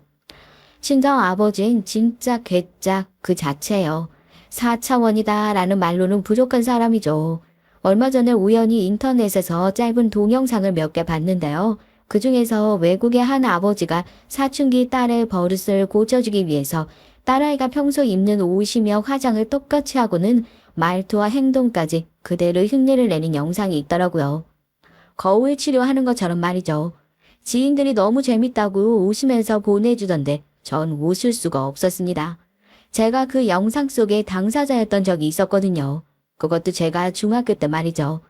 중2병이라는 말도 있잖아요. 제가 사춘기가 좀 거칠게 왔었거든요. 친정 어머니와 말만 했다 하면 언성이 높아졌고요. 그때 전 오빠들도 한 수 접어줄 정도로 예민했어요. 그랬던 제가 단박에 정신을 차린 것이 바로 친정 아버지의 거울 치료였죠. 아빠, 지금 뭐 하는 거예요? 왜? 예쁘지 않아? 너 맨날 예뻐서 하고 다닌다며. 내가 패션을 모른다고 그렇게 구박을 했으면서 왜? 나도 네 말대로 예쁘게 하고 다녀보려고 그러는데? 아무리 그래도 지금 뭘 입고 계시는지 아세요? 그리고 그 화장품, 그거 전부 제 방에서 가지고 온 거죠? 우리 딸이 하고 다니는 거 더 좋아 보여서 말이지. 립스틱도 발랐는데 어때? 머리부터 발끝까지 저를 흉내내고 있는 친정 아버지의 모습을 보고 있노라면 정말 이제 죽을 것 같더라고요. 금방이라도 터질 것 같은 짧은 치마에 머리는 또 어떻고요. 거기다 화장까지 해가지고는 아우 지금 생각해도 소름 돋네요. 사연을 듣고 계신 분들도 상상을 해보세요. 40대 후반의 아저씨가 그런 몰골을 하고 있다고 말이죠. 거기다 지금 같은 시대도 아니었잖아요. 정말 이제 충격을 넘어서 공포나 다름없었답니다. 가족들은 배를 잡고 웃었지만 말이에요. 전 그날 이후 바로 모든 것들을 정리했습니다. 화장품은 물론 짧은 교복까지 모조리 쓰레기통으로 던져 넣었죠. 친정 아버지께선 예뻐서 좋다고 하더니 왜 아깝게 버리냐고 말씀하셨지만 전 단 한마디도 대꾸할 수가 없었어요. 친정 아버지와 관련된 일화는 아주 끝도 없이 나올 수 있는데요. 또 한 번은 고등학교 때 친구들이랑 만화 캐릭터로 분장을 하고 이벤트 행사에 참여하기로 했었는데 친정 아버지께서 너무 재미있어 보인다고 본인도 코스프레를 하고 참여를 했었답니다. 아빠, 어디를 가신다고요? 그 옷은 또 어디서 나셨고요? 그 이벤트 너무 재밌겠더라고. 자기가 좋아하는 만화 캐릭터 옷도 입고 나온다며? 봐라, 아빠 뭐처럼 보이니? 알고 싶진 않아요. 진짜 왜 그걸 따라하세요? 나 진짜 해보고 싶어서 하는 것뿐이야. 내가 언제 또 이런 만화 캐릭터가 되어보겠어. 재미있어 보여서 한 것뿐인데. 왜 이렇게 싫어하는 거야? 그럼 좋아하겠어요? 어느 고등학생이 아빠랑 같이 코스프레 이벤트에 나가냐고요. 저의 절규에도 친정 아버진 끄떡도 하지 않으셨죠. 결국 전 이벤트 행사에서 친정 아버지를 피해 다녀야만 했고요. 그런데 멀리서 봤지만 진짜 친정 아버지께서 즐거워하시더라고요. 전 저를 골탕 먹이고 싶어 한다고 생각했는데 아니었죠. 심지어 비서 아저씨랑 기사 아저씨까지 함께 아주 신이 나셨더라고요. 그 모습을 보는데 웃어야 할지 울어야 할지 감이 잡히질 않았답니다. 이 정도면 친정 아버지의 괴팍한 행동이 어느 정도였는지 이해가 가시겠죠? 하지만 이런 아버지의 기행이 가끔은 제게 도움이 됐는데요. 2년 전에 그 사건도 친정 아버지가 아니었더라면 제 인생은 송두리째 달라졌을 거예요. 2년 전 친구의 소개로 만나고 있던 남자가 있었습니다. 평범한 직장인이었는데 재밌고 즐거웠죠. 말을 얼마나 잘하는지 함께 있으면 시간 가는 줄 모르겠더라고요.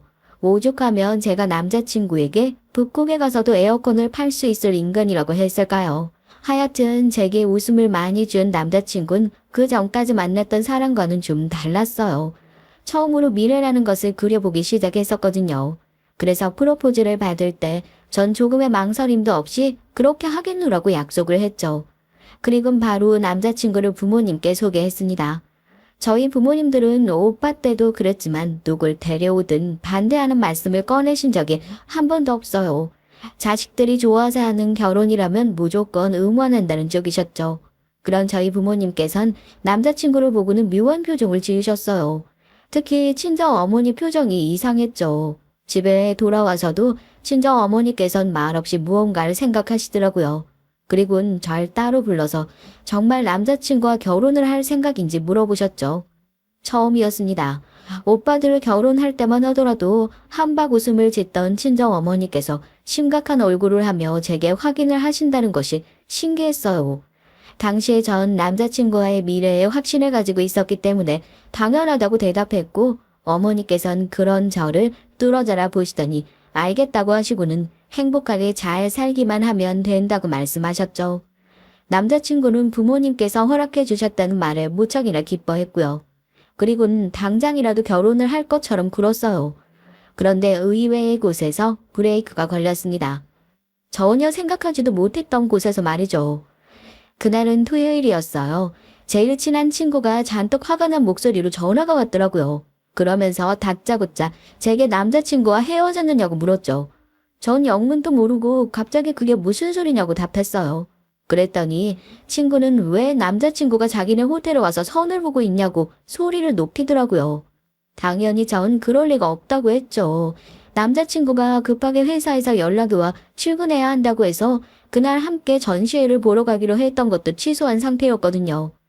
친구는 그럼 자기가 보고 있는 상황은 도대체 뭐냐며 제게 사진을 보내주었습니다. 처음 보는 여자와 마주 앉아있는 남자친구의 모습이었어요.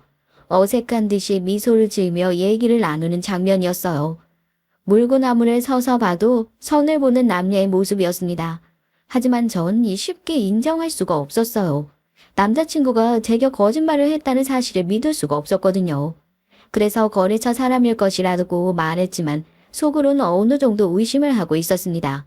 친구는 자신이 똑똑히 들었다고 하면서 여우를 내기 시작했어요.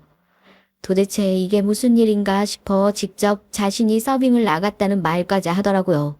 처음 일을 배울 때를 제외하곤 해본 적 없는 일까지 하면서 두 사람의 얘기를 듣기 위해 가까이 나갔던 친구는 확실하다며 단호하게 말했습니다. 결혼하자고 했다며?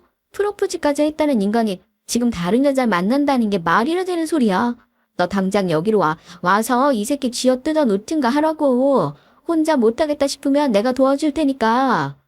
그래봤자 너희 호텔에 뭐가 좋다고. 내가 따로 연락해서 얘기할게. 이 상황에서 우리 호텔 이미지 챙겨줄 정신이 어딨다고. 네가 안 하면 내가 하니? 친구는 당장이라도 남자친구의 머리채를 잡을 기세로 얘기를 했지만 전 오히려 담담하게 알아서 해결하겠다고 말했어요. 대신 부모님이나 오빠들에게는 절대 말해서는 안 된다고 하면서요. 그렇게 전화를 끊고 나니까 좀 허탈하더라고요. 프로포즈를 받고 결혼 약속을 한 것이 고작 일주일밖에 되지 않았는데 꿈인가 싶기도 했고요. 그렇게 잠시 소파에 누워있던 전 친구에게서 받은 사진을 고스란히 남자친구에게 전송했습니다. 다른 말은 하나도 하지 않았어요. 얼마나 지났을까? 남자친구로부터 전화가 왔죠. 전 당연히 받지 않았고요. 남자친구도 발등에 불이 떨어졌다는 생각이 들었는지 계속해서 전화를 하더군요. 전 6번째 벨이 울리고 나서야 전화를 받았습니다.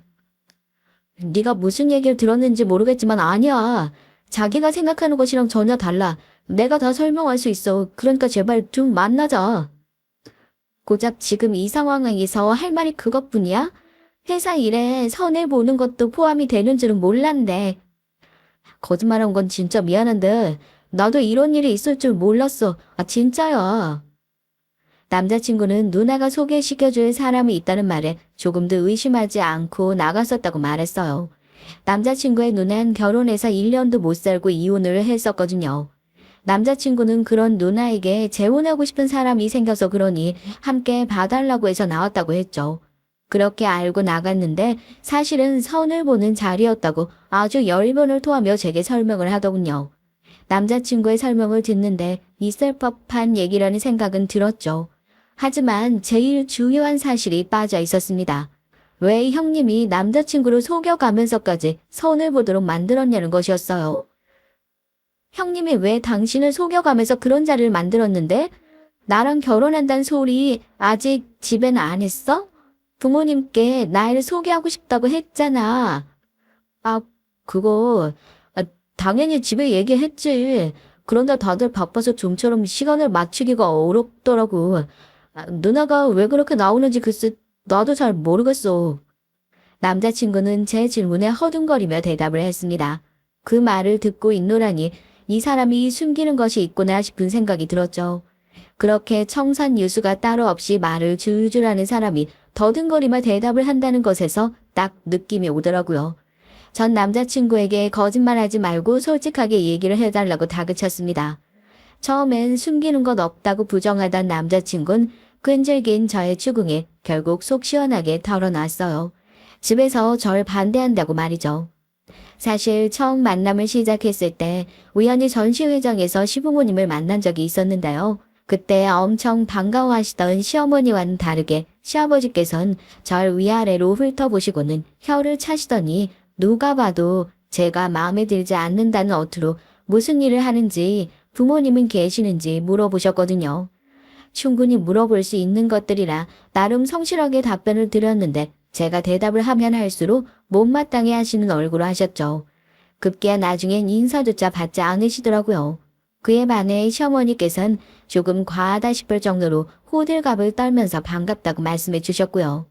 그 자리를 박차고 나오기엔 상대방에게 예의가 아닌 것 같아서 점심이랑 같이 먹고 헤어졌을 뿐이야. 정말이야. 방금 나오면서 누나한테 전화해서 두 번 다시 이런 일 만들지 말라고 한바탕 했어. 당신이 모르길 바랐는데 진짜 미안해. 남자친구는 자신에겐 그런 의도가 전혀 없었음을 피력하며 제게 용서를 구했어요. 전 알겠다고 말하며 왜 집에서 저를 반대하느냐고 물었죠. 순수하게 궁금했거든요. 남자친구는 자신도 잘 모르겠다고 하면서 그저 저하고 남자친구는 서로 어울리지 않는다는 말만 하셨다고 했어요. 그 얘기를 듣고 나니 더 영문을 모르겠더라고요. 미안해. 진짜 부모님이 왜 그렇게 나오시는지 모르겠어. 지금까지 앞뒤가 꽉 막혔다는 생각은 안 했는데 우리 부모님이 그런 사람이라고는 생각도 못했어. 아버님이야 그렇다고 해도 어머님까지 그렇게 나오신다니 좀 당황스럽네. 내 말이 엄마도 누나도 당신을 그렇게 좋아하면서 언제 결혼할 생각이냐고 나를 다그칠 때는 언제고 이렇게 하루아침에 태도를 싹 바꿔선 진짜 이해할 수가 없어 정말. 남자친구의 말처럼 시어머니와 형님 그리고 저의 사이는 나쁜 편이 아니었습니다. 오히려 좋은 쪽이었죠. 같이 공연도 보러 가고 쇼핑도 다녔었죠. 특히 형님의 경우엔 정말 제가 많이 도와드렸거든요. 형님은 상대방이 바람을 피우는 바람에 급하게 이혼을 결정했다 보니 정말 말 그대로 빈손으로 나왔더라고요. 결혼한다고 일도 그만두었었다는 상황이라 다시 사회생활을 시작하는데 어려움이 많았죠. 전 그런 형님을 도와주고 싶었습니다. 그래서 막내 오빠의 도움을 받아 직장도 소개시켜주고 우울증이 심하게 오는 것 같아 심리치료센터를 추천해주기도 했었고요. 그런데 이렇게 사람이 돌변하니 배신감마저 느껴지더라고요. 남자친구는 가족들과 얘기를 해서 확실하게 하겠다고 큰 소리를 쳤습니다. 썩 믿음직스러운 건 아니었지만 그래도 전 우선 알겠다고 대답하며 상황이 나아지길 기다렸어요. 하지만 제가 원하는 대로 흘러가진 않더라고요. 시어머니와 형님이 회사로 절 찾아오셨거든요. 전 웹툰 관련 일을 하고 있어요. 어릴 땐 직접 그리는 사람이 되고 싶었지만 그런 재능이 제게 전혀 없다는 걸 알고 나선 웹툰과 관련된 일이라도 할 수 있다면 뭐든 다 할 것이라고 생각했고요. 물론 오빠들은 얌전히 친정아버지의 회사에 들어와 일하기를 바라셨지만 전 전혀 관심이 없었답니다. 대신 죽어라 공부해서 지금의 회사에 입사를 했죠. 여담이긴 하지만 친정아버지께선 대리사위로 들어오셔서 회사를 물려받아 지금의 위치까지 올려두신 분이었습니다. 항상 친정아버지께서는 능력도 없으면서 회사에 숟가락 얹을 생각은 절대 하지 말라는 주의였고요. 그래서 퇴임하실 때도 큰오빠만 아니었으면 전문 경영인에게 넘겨줄 생각도 하셨답니다. 시어머니와 형님이 찾아오신 그날은 장시간 회의로 잔뜩 지쳐있는 상태였어요. 갑자기 회사 근처라고 하시면서 시어머니께서 전화가 왔답니다. 당장 카페로 내려오라고 말이죠. 전 저를 계속 피하시던 분이 무슨 바람을 불었나 싶어 바로 내려갔습니다. 시어머니와 형님이 기다리고 있는 곳으로 들어서자 잔뜩 굳은 얼굴에 두 분이 보였어요. 전 평소처럼 밝은 목소리로 인사를 드렸죠. 비록 섭섭한 부분은 많았지만 그래도 시댁 식구들인데 잘 보이는 게 좋겠다 싶어 꾸며낸 목소리였답니다. 그런데 시어머니와 형님은 시큰둥한 반응으로 앉으라는 말조차 하지 않으셨어요. 어머님, 형님, 그동안 잘 계셨어요? 미리 연락이라도 해주시지. 그럼 점심이라도 같이 먹을 텐데요. 점심은 먹고 왔다. 같이 먹을 이유가 뭐 있다고. 우리가 한가하게 밥이나 먹자고 여기 왔겠어? 시어머니와 형님은 쌀쌀맞은 목소리로 말하셨어요. 전 뭔가 쎄한 기분이 들어 눈앞에 냉수를 들이키고는 목소리를 가다듬었죠. 속으로는 어떤 상황이 오든 절대 당황하는 모습을 보이지 말자고 스스로에게 말하고 있었고요. 잠시 침묵이 흘렀습니다. 어느 누구도 얘기를 꺼내지 않았어요. 얼마의 시간이 흘렀을까? 시어머니께선 더 이상은 견딜 수 없다는 듯이 빠른 속도로 준비된 말들을 쏟아냈습니다. 어찌나 빠른 속도로 말씀하시는지 듣는 제가 다 숨이 찰 정도였어요. 거기다 그 말씀이라는 것이 한 번도 생각해 본 적이 없는 문제라 전 다짐했던 것과는 다르게 당황하고 말았답니다. 너랑 우리 아들 아무래도 인연이 아닌 것 같으니까 서로 각자 갈 길 가자. 어머니, 갑자기 찾아오셔서 그게 무슨 말씀이세요? 무슨 말이긴 헤어지잔 말이지.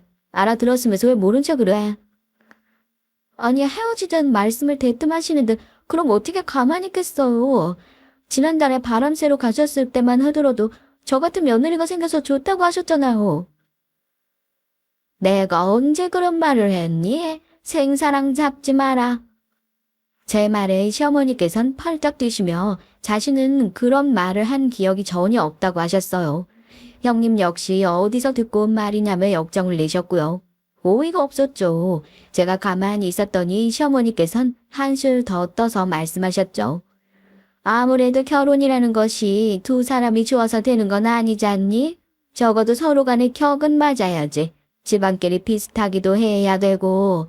그런 부분에서 보면 우리 아들이랑 너는 전혀 어울리지 않는 것 같구나. 집안끼리 차이가 난단 말씀을 하고 싶으신 건가요? 천생연분이라고 하실 땐 언제고 이제 와서요? 시어머니와 형님은 정색을 하고는 긴 말하지 않겠다고 하시면서 헤어지라고 다그치셨죠. 제가 로맨스 웹툰을 담당하고 있다 보니 작품 속에서 이렇게 직장으로 찾아와 헤어지라고 말하는 경우를 보기는 했지만 실제로 이런 일이 벌어진다는 건 상상도 못했거든요. 그 와중에도 전 역시 웹툰이나 웹소설의 얘기란 현실에 아예 없는 것은 아니란 생각이나 하고 있었답니다. 전 집안 수준을 언급하는 두 사람을 말없이 가만히 보기만 했어요. 집안 수준이라니, 격이라니. 형님과 시어머니께서 과연 우리 집에 관해 알구나 하는 말인가 싶더라고요.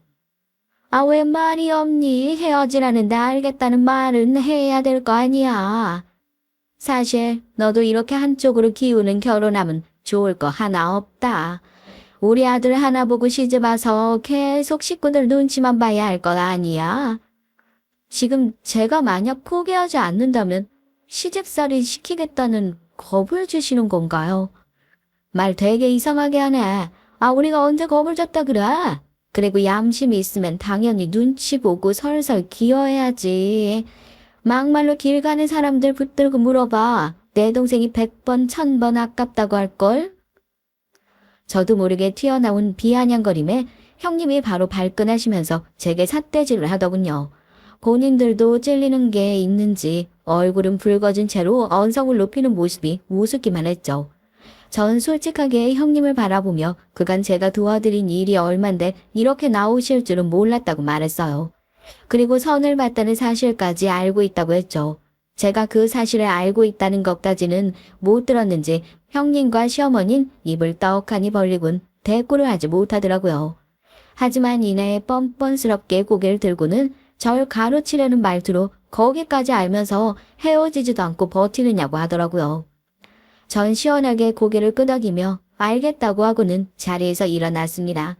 시어머니와 형님은 헤어지는 거 확실하냐고 물었지만 전 대답도 하지 않고 나와버렸어요. 두 사람이 절 찾아왔었다는 얘기 남자친구에게 하자 자신은 전혀 모르는 일이라고 펄쩍 뛰더군요. 전 남자친구에게 헤어지고 싶다면 확실하게 얘기를 하라고 했어요. 사실 낮에 일이 그리 유쾌하진 않았거든요. 형님과 시어머니 앞에선 말대꾸까지 하면서 강한 척 얘기했지만 속이 말이 아니었습니다. 무엇보다도 집안을 들먹거리며 말씀하시는 것에 화가 치밀어 올랐죠. 그 와중에도 바보같이 전 남자친구와 헤어진다는 걸 상상할 수가 없겠더라고요. 아마 사연을 듣고 계시는 분들은 무슨 저런 머저리가 다 있나 하실 겁니다. 답답하시겠죠. 저 역시도 누군가 이런 얘기를 한다면 가슴을 치면서 당장 그만두라고 했을 것 같거든요. 그런데 당사자가 되니 그게 쉽지 않더라고요. 머리론 이런 상황에선 헤어지는 것이 맞지 않을까 싶으면서도 막상 그 얘기가 입 밖으로 나오진 않더라고요. 전 남자친구에게 가족들이 반대하는 결혼을 이렇게 우리끼리 우긴다고 될 일은 아닌 것 같다고 말했어요. 남자친구는 그게 무슨 소리냐며 자신이 설득할 수 있다고 믿어달라고 했죠. 얼마 전에도 믿어달라고 했지만 결과는 같잖아. 그런데 뭘 또 믿어달라고 해? 회사까지 찾아와서 헤어지라고 말할 정도인데. 그건 정말 미안해. 그렇게 무턱대고 움직이실 줄은 상상도 못했어. 내가 다 알아서 할게. 우리 서로 좋잖아. 같이 있으면 즐겁고 서로 생각도 비슷하고. 우리가 이렇게 좋다는데 부모님 반대 정도야 금방 넘을 수 있어. 남자친구는 과하다 싶을 정도로 단호하게 우리가 결혼을 해야 한다고 말했어요. 마치 눈에 불꽃이 튀는 것 같은 기분이 들었죠. 그걸 의심했어야 하는데 전 그 상황에서 남자친구가 정말 저를 사랑해서 함께하고 싶나 보다 착각을 하고 말았답니다. 그리고 남자친구의 기세에 밀려 알겠다고 대답했죠. 남자친구는 그럼 그 일은 자신에게 맡기고 신혼여행을 어디로 갈지 생각해보자며 화제를 돌렸어요. 그렇게 얘기를 하고 약 일주일이 흘렀죠. 작가님과 미팅을 마치고 회사로 들어오는데 시어머니와 형님께서 회사 로비에 계시더라고요. 절 보자마자 큰 소리로 부르시더군요. 그러더니 빠른 걸음으로 다가오셔선 어디로 갔다가 이제 오느냐며 한참을 기다렸다고 툴툴거리셨습니다. 얼굴이 화끈거렸어요. 함께 갔던 동료에게 양해를 구하고 전 두 사람을 그때 그 카페로 데리고 갔죠. 자리에 앉자마자 뭐가 그렇게 바빠서 얼굴 보기 힘드냐고 한 소리 하시는 시어머니를 보며 전 무슨 일로 여기까지 오셨냐고 물었죠. 물론 또 하실 말씀이 남았냐는 말도 덧붙여서요. 제 말이 끝나기가 무섭게 시어머니께선 예상하지도 못했던 말씀을 꺼내셨습니다. 전 순간 제 귀가 잘못된 건 아닌가 싶었어요. 우리가 생각이 짧았어. 네가 우리한테 얼마나 잘했는지 잊고 큰 실수를 했다. 미안하다. 마음 상한 거 있으면 풀고 없던 일로 하자. 그때도 연락 없이 오셔선 헤어지라고 하시더니 이번엔 뭐예요? 헤어지지 말라니 갑자기 마음이 바뀌셨어요? 어울리지 않는다고 수준이 맞는 사람이랑 결혼하라고 하셨잖아요. 옳게 어른이 실수했다고 미안하다고 하잖아. 그런데 뭘 그렇게 캐먹고 그래? 취조하는 것도 아니고. 이럴 때는 그냥 못 이기는 척 알겠다고 하고 넘어가는 거야. 자기 그렇게 꽉 막힌 사람 아니잖아. 아니 너무 손바닥 뒤집듯이 쉽게 말씀하시니까 저도 알아야겠다 싶어서요. 그날 저한테 헤어지겠다고 확실히 말하고 가라며 붙들게까지 하셨잖아요. 그런데 이제 와서는 실수라니. 제가 뭘 믿어야 하는 건가 싶어 여쭤보는 거죠. 그럴 권리 정도는 있지 않을까요? 지금 같은 상황에서? 전 최대한 평온하게 물었습니다. 속으로는 무슨 이런 황당한 일이 있나 싶었지만 적어도 겉으론 그런 내색을 하지 않으려고 했어요. 시어머니와 형님은 제 질문에 대답도 하지 않으시고는 무조건 저더러 사과를 받아들이라는 식으로 말씀을 하셨죠. 전 기가 찼네요. 사과라는 것이 받는 사람 마음이지 하는 사람 마음대로 하는 건 아니잖아요. 두 분은 제게 헤어지라는 말을 할 때와 마찬가지로 윽박지르며 사과를 받으라는 식으로 말했습니다. 하지만 제가 끝까지 마음이 바뀐 이유에 대해 듣고 싶다고 말하자 한숨을 내쉬며 말씀을 하셨죠. 그냥 좀 알겠다고 넘어가면 안 되는 거야. 뭘 그렇게 하려고 그래. 둘이 좋아 죽는다는데 우리가 반대할 이유가 없겠구나 싶어서 그래. 그리고 그 녀석이 어찌나 열심히 설득을 하든지 그렇게 좋아하는데 우리가 너무했다 싶더라고. 내 아들이 그렇게나 널 좋아하는 줄도 모르고 내가 아들 마음에 상처 줄 뻔했지 뭐냐. 그러니까 그냥 네가 이해하고 넘어가렴. 남자친구가 어떤 말로 설득을 했는지는 몰라도 시어머니와 형님의 마음이 바뀐 건 확실한 것 같았습니다. 전 알겠다고 말하곤 회사로 들어가 봐야 한다고 하며 카페를 나섰어요. 솔직히 전 이 모든 상황들이 의심스러웠습니다. 너무 쉽게 마음이 바뀌는 것 같아 개운하지 못했죠. 삐걱삐걱 소리를 내며 상황이 돌아간다는 느낌을 받았어요. 남자친구는 자신만만해하며 저를 집으로 초대했습니다. 약간은 긴장되는 마음으로 인사를 드리러 갔죠. 전 이날 왜 기혼자들이 시금치에 시온만 봐도 이가 깔린단 말씀을 하시는지 이해할 수 있었네요. 특히 시부모님이 막무가내로 행동하는 사람들이라면 얼마나 스트레스가 클지 그 잠깐이지만 확실하게 알겠더라고요. 집에 들어가자마자 시어머니와 형님께서 호들갑을 떨면서 반갑게 절 맞이해 주시더군요. 그것과 대조되게 시어버진 퉁명스러운 얼굴로 고개만 까딱이셨고요. 전 빈손으로 가는 건 아니라는 소리를 들어 시아버님이 좋아하신다는 양주와 얼마 전에 여행을 다녀온 사촌에게 받은 스카프를 챙겨갔어요. 엄청난 고가는 아니지만 그래도 꽤나 이름난 것들이라 제 선물을 받아든 형님은 금방이라도 튀어나올 것 같이 눈을 뜨고는 몇 번이나 스카프를 살펴봤죠. 그리고 시어머니께 무언가 속닥이기 시작했습니다. 아무래도 제가 가져간 선물에 대한 얘기를 하는 눈치였어요. 시아버지께서도 단박에 양주를 알아보시더니 언제 그랬냐는 듯이 부드러운 목소리로 오는데 힘들지 않았냐고 말씀하셨죠. 식사 시간은 무난하게 흘러갔습니다. 시아버지께선 제가 가져간 양주를 바로 열고는 만족스러운 얼굴을 하셨어요. 식사가 끝나갈 때쯤 시아버지께선 여전히 부모님은 집에 계시느냐고 물었습니다. 그럼 부모님들은 누가 모시고 오빠들? 아니요, 두 분이서 오붓하게 지내고 싶다고 하셔서 다들 분가해서 지내고 있어요. 집에는 저만 있고요. 설마 결혼해서 우리 아들더러 대릴사위 들어오라고 하시는 건 아니겠지? 그런 얘기 뭐로 물어보세요. 거기까진 아직 저희도 얘기해보지 않았어요. 남자친구가 나서서는 시아버지께 술이 과하신 것 같다며 말렸지만 시아버지께선 그런 남자친구의 손을 뿌리치고는 저를 바라보며 대답해보라고 하셨습니다. 저희 부모님은 두 분이서 재미있게 살고 싶지 자식들 도움은 하나도 받고 싶지 않다고 말씀하시는 분이라 대릴 사위에 대해선 꿈에도 생각했던 적이 없었거든요. 제가 부모님을 모시고 살아야 한다는 생각을 한 적도 없고요. 그런데 시아버지께선 제 대답을 듣기도 전에 선을 넘는 말씀을 하셨습니다. 내 아들 힘들게 번 돈으로 호의호식하면서 사신다고 하시면 난 절대 이 결혼 허락 못한다. 그리고 노후를 즐긴다고 하지만 그거 백수라는 말이랑 뭐가 달라? 집에서 쌀이나 축내고 돈이나 까먹는단 말인데 우리 아들이 버는 돈 단 1원도 그런 곳에 쓰이는 걸 내 눈에 흘게 들어가도 못 보지. 저희 부모님은 자식들에게 손 벌리시는 분들 아니세요. 그리고 제가 모시고 살고 싶다고 해도 거절하실 분들입니다. 그러니 그런 식으로 저희 부모님을 말씀하지 말아주세요. 그렇다면 다행이지만 아무튼 그래도 집에서 놀고 먹는 사돈이라니 참 어디다 말하기 부끄럽게. 아버지 좀 가만히 계세요. 왜 쓸데없는 말을 해서 분위기를 흐리세요? 남자친구는 허둥거리며 시아버지를 일으켜 세우고는 아무래도 먼저 들어가서 쉬셔야겠다고 말하며 안방으로 들어갔어요.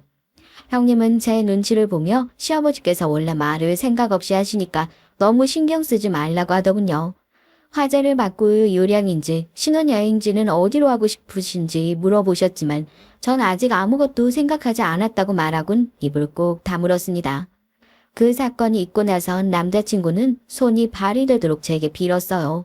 시아버지께서 평소에도 술을 드시면 말하고 싶은 대로 쏟아내는 편이라 그날도 자신이 무슨 소리를 하셨는지 전혀 기억을 못하고 계시다며 저더러 한 번만 용서해달라고 했죠. 보기엔 전혀 술에 취한 사람 같지 않았는데 그게 무슨 소리냐고 했더니 겉으론 그렇게 보여도 사실은 술도 약하시고 금방 취하신다고 설명했어요. 시아버지께서 술이 깨고 나서 본인이 하셨던 말을 전해 듣고 제게 직접 사과하고 싶다고도 하셨지만 제가 불편해할 것 같아서 남자친구가 대신 사과한다고 하더군요. 결혼에 관해 여러 사건을 겪으면서 전 점점 남자친구와의 결혼이 과연 옳은 것인지에 대해 의심이 들기 시작했어요. 그리고 남자친구를 처음 만나고 어머니께서 꼭 이 사람과 결혼을 해야 하냐고 물어보셨던 것도 기억났죠. 제가 그런 고민을 하고 있는 것과는 반대로 남자친구는 내일이라도 결혼할 것처럼 전투적으로 나섰고요. 그리고는 저를 보며 메리지 블루가 온 거 아니냐고 했어요. 갑자기 다른 사람과 가족이란 이름으로 묶인다는 게 얼마나 신경 쓰이고 걱정되겠어. 자기 마음 충분히 이해해. 다른 친구들도 다 한번 겪는 일이라고 하더라. 그래도 막상 이 식장에 들어가면 아무 생각 안 날 거야. 그러니까 걱정 말고 나 믿고 결혼 준비하는 거야. 알겠지? 전 남자친구의 말에도 일리는 있다고 생각했습니다. 결혼한 친구들도 메리지 블루 때문에 힘들었다고 하더라고요. 전 결혼을 허락받는 과정에서 정신적으로 힘든 일이 많아서 그런가 보다 하고 떨쳐내려고 했어요. 당시 저희 부모님께선 결혼기념일을 맞아 해외여행을 떠난 상태였고요. 그래서 상견례 날짜를 잡기가 꽤나 힘들었어요. 남자친구는 뭐가 그렇게 조급한지 부모님께서 언제 한국으로 들어오시냐고 하루에도 12번은 물어봤죠. 심지어 빨리 들어오실 수는 없느냐고 하더라고요. 전 기념일을 즐기시는 두 분에게 어떻게 그런 말을 하느냐고 딱 잘라 거절을 했습니다. 두 분이 한국으로 들어오셔서도 이것저것 집안 행사가 겹쳐서 저희의 상견례 날짜는 자꾸만 미뤄지고 있었고요. 그러던 어느 날이었습니다. 남자친구가 회사 근처라고 하면서 점심을 함께 먹자고 하더라고요. 그런 일이야 종종 있었으니까 저는 가볍게 알겠다고 했죠.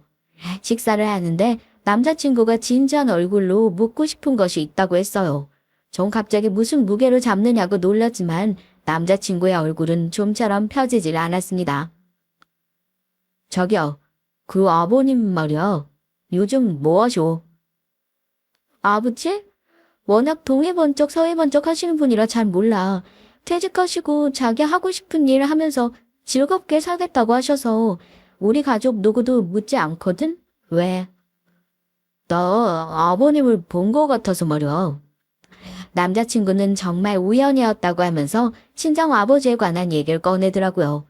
얘기를 듣는데 저도 충격을 받을 정도였으니 남자친구는 오죽했겠어요.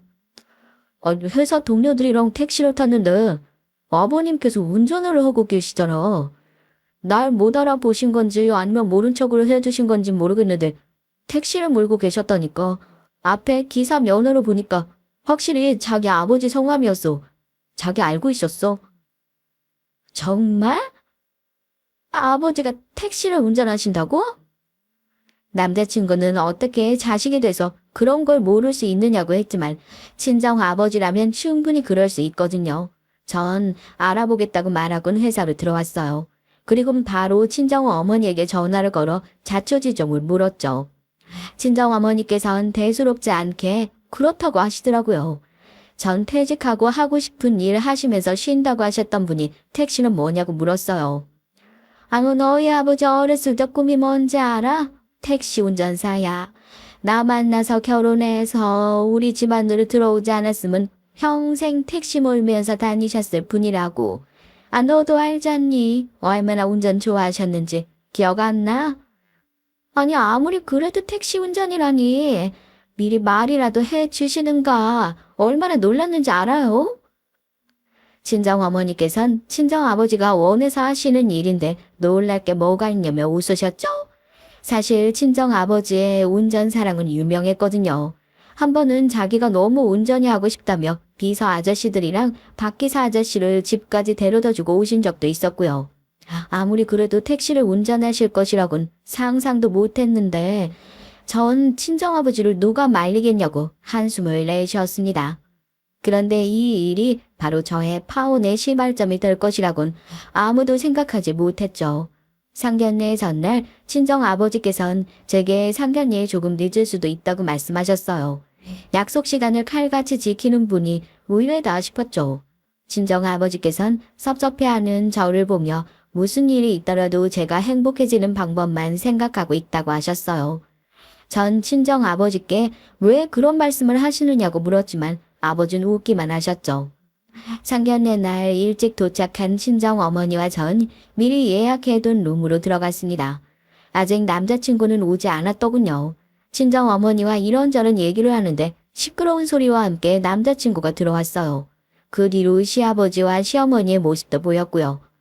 그런데 두 분의 얼굴이 좀 이상하더라고요. 짜증이 잔뜩 난 얼굴이라고 할까요?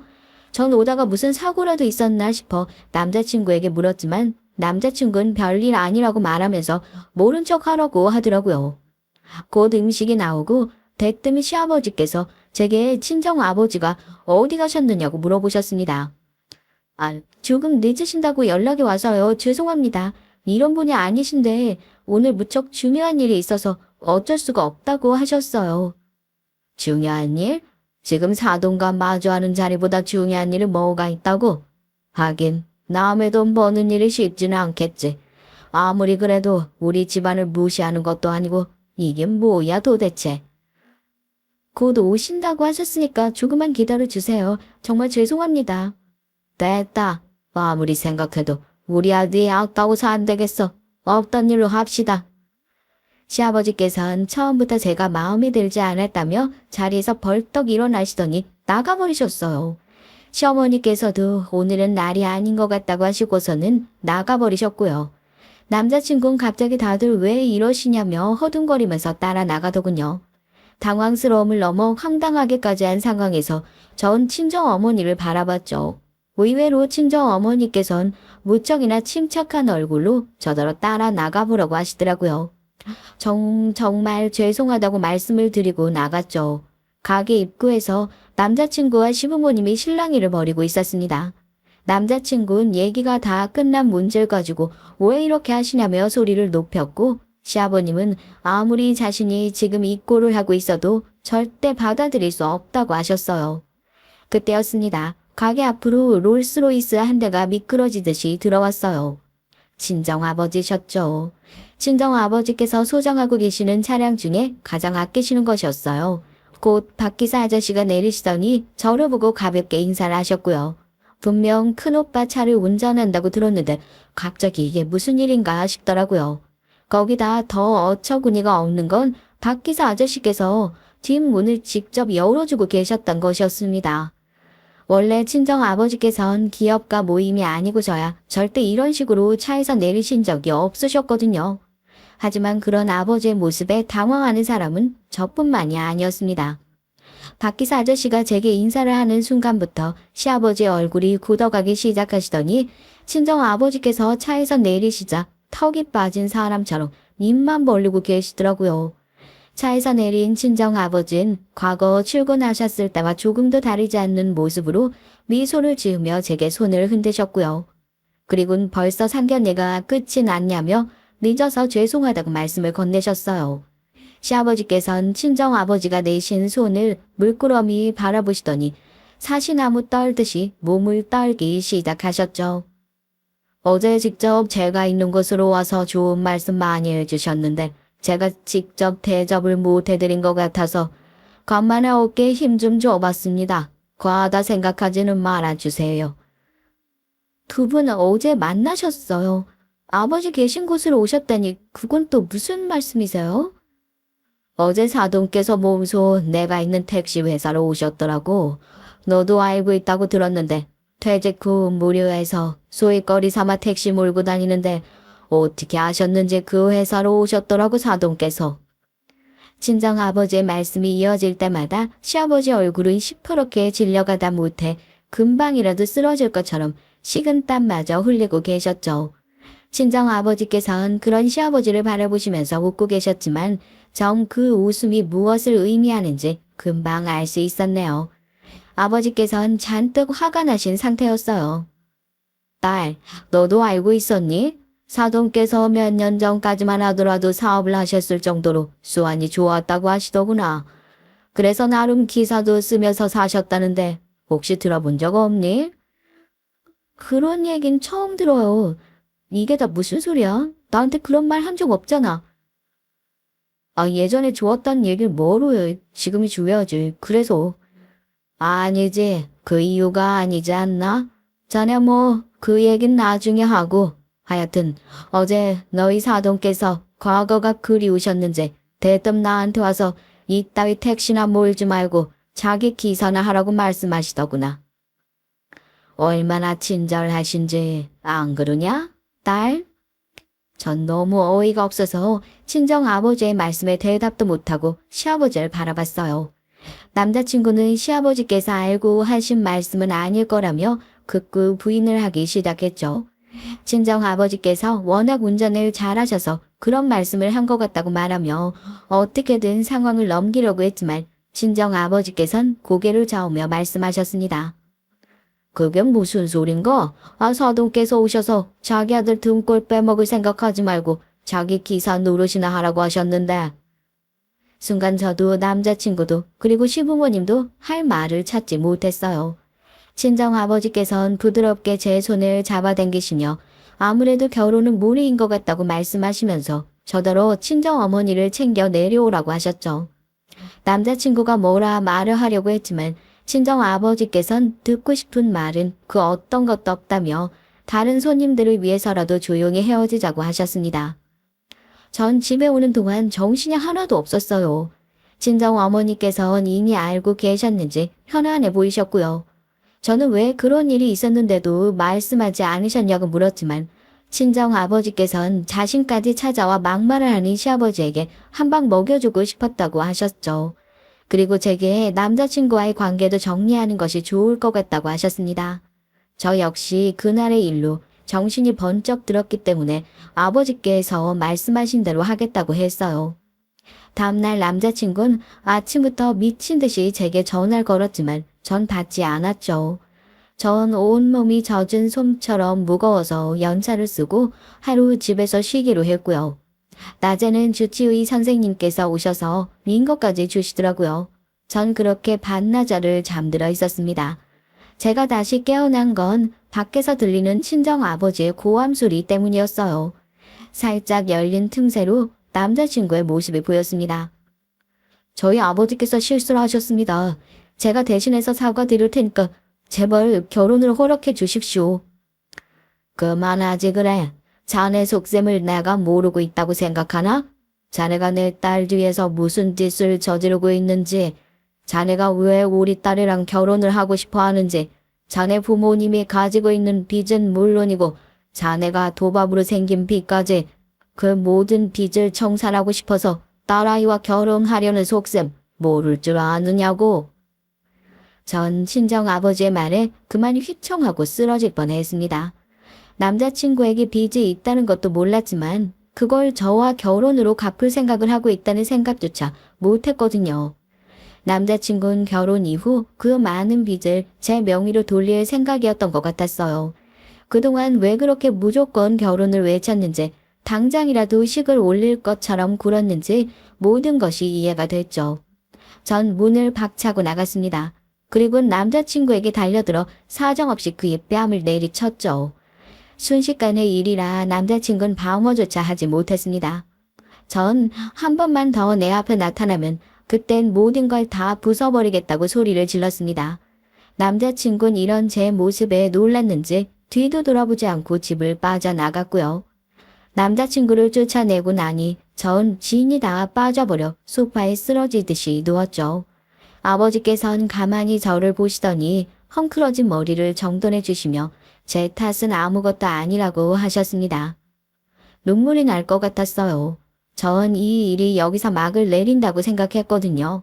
하지만 그건 저의 오산이었습니다. 남자친구는 이미 제 이름을 이용해서 곳곳에 도박 자금이 빌렸더라고요. 저도 모르는 사이에 제 이름으로 된 사채가 있더라고요. 도대체 저는 사인을 한 적도 없는데 무슨 수로 그런 돈을 빌렸는지 알 수 없었습니다. 친정 아버지께선 당장 고소를 하자고 하셨고 그때 절 도와주었던 사람이 바로 지금의 남편이에요. 큰오빠에게 얘기를 듣고 왔다며 자신에게 맡겨두라고 살벌한 미소를 짓더라고요. 참 든든하죠. 남편은 남자친구가 제 명의를 도용했다는 증거를 준비해 검찰에 신고를 했고 사채업자들과도 삼자 대면을 통해 돈을 빌린 사람은 제가 아니라는 것까지 만반의 준비를 했답니다.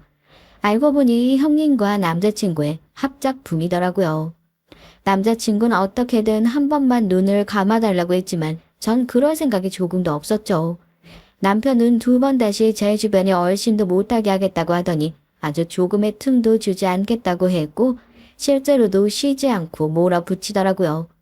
덕분에 남자친구는 교도소에 수감됐습니다. 초범이라 얼마 되지 않아 나오겠지만 아마 더 이상 재기는 불가능하지 않을까 싶어요.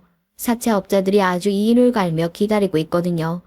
다른 가족들이 어떻게 되었는지 모르겠습니다. 남편이 똥 밟았다 생각하고 기억에서 치워버리라고 조언을 해줬거든요. 그리고 그 말대로 지금의 제가 행복하고 좋으니 기억나지 않더라고요. 우연히 길에서 마주하지만 않았더라면 사연을 보낼 리가 없었겠죠. 그래도 괜찮습니다. 지금 이 순간 그 인간과 저의 행복지수 차이가 어마무지하거든요. 마지막까지 제 얘기 들어주셔서 정말 감사합니다.